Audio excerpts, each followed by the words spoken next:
In 1204, Constantinople fell, its empire a corpse. Yet, for over a century, a ghost of Rome waged a secret war, reclaiming lands and daring to rebuild. The Fourth Crusade shattered Byzantium in 1204. The once mighty empire fractured into successor states. Western European powers carved up its territories. Hope seemed extinguished. But the idea of Byzantium refused to die. From the ashes of defeat, a new Byzantium emerged.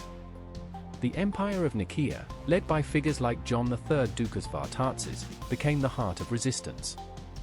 Vatatzes, a master strategist, rebuilt the army and economy.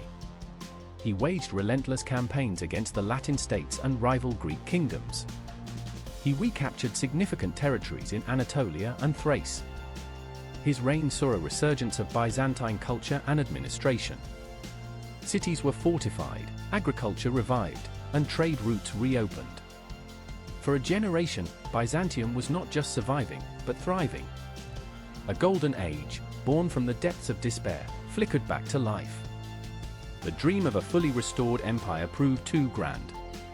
Internal strife, the rise of new threats like the Ottoman Turks, and dwindling resources gnawed at their gains. The recovered territories became a buffer, not a foundation for lasting power. Though the empire eventually fell, its late revival inspired Orthodox Christianity and shaped the Balkans. The echoes of its art, law, and faith persist in modern Greece, Russia, and beyond.